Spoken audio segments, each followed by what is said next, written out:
قال إني عبد الله آتاني الكتاب وجعلني نبيا وجعلني مباركا أينما كنت وأوصاني بالصلاة والزكاة ما دمت حيا وبرا بوالدتي ولم يجعلني جبارا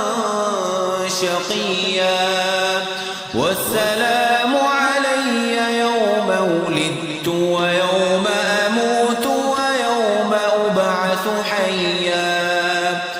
ذلك عيسى ابن مريم قول الحق الذي فيه يمترون ما كان لله أن يتخذ من ولد سبحانه إذا قضى أمرا